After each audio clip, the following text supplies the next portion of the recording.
আমি এখন যে জায়গাটি দাঁড়িয়ে আছি এটি হলো খুলনা মোংলা মহাসড়কের মোংলার প্রবেশদ্বার। এই রাস্তাটি দীর্ঘদিন ধরে কিন্তু সংস্কারের অভাবে ধীরে ধীরে নষ্ট হয়ে যাচ্ছে।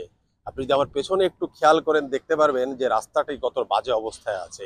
এই রাস্তাটি সংস্কারের দাবি এখানকে যারা যারা জনসাধারণ আছে তাদের কিন্তু নিত্যদিন এই রাস্তাতে যাতায়াত করা লাগে। তাদের কিন্তু একটা আকাঙ্ক্ষা বা দাবি যেটা বলে রাস্তাটি দ্রুত সংস্কার করা।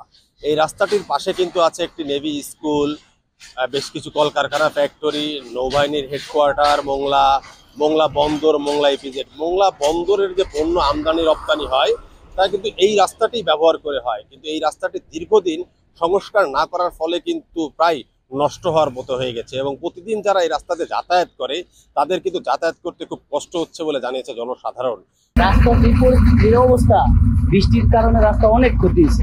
এখন মনে করেন আমাদের মেরুদণ্ডের অবস্থা খুব ভয়াবহ। বেশিক্ষণ বসে থাকতে পারি। একমাত্র স্মার্ট সিটি বসুন্ধরা, আধুনিকতায় এক ধাপ এগিয়ে। ক্ষতিগ্রস্ত হচ্ছে, গাড়ি ক্ষতি, আমরা ক্ষতি, কেউর ক্ষতি, সবেরই ক্ষতি এবং আমাদের গাড়ির জন্য ক্ষতি করা বেশি।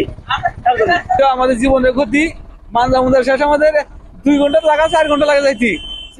এই অবস্থা আমরা আছি খুব কষ্টে। রাস্তা ঠিক করে 3 মাসের বেশি ভালো থাকে না, 3 মাস পরে এই রাস্তা শেষ হয়ে যায়। আর যা ইনকাম করি তা ব্যাংক সাথে আমাকে আর মানে পকেটে আর কিছু থাকে না। মোংলা থেকে দিগরাজ যে এই রাস্তার যে বেহাল দশা, দুর্ভোগ তো শেষ নেই।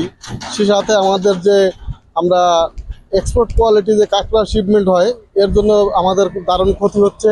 কারণ আমাদের একটা ঝুড়িতে প্রায় 60 থেকে 70 হাজার টাকা কাঁকড়া যায় প্রতিনিয়ত। আমাদের এর কারণেই প্রত্যেক ঝুড়িতে আমাদের ব্যাপক ক্ষতি হচ্ছে এবং গাড়িরও ব্যাপক ক্ষতি হচ্ছে। যে অনেক সময় অনেক গাড়ি এখানে দেখি যে পাতি ভেঙে কিংবা বিশেষ যন্ত্র ভেঙে নষ্ট হয়ে বসে পড়ে থাকে। তো আমরা বিশেষভাবে ব্যবসায়ীদের পক্ষ থেকে এটা কর্তৃপক্ষের কাছে বিশেষভাবে অনুরোধ জানাবো যেন এর একটা স্থায়ী সমাধান আসে।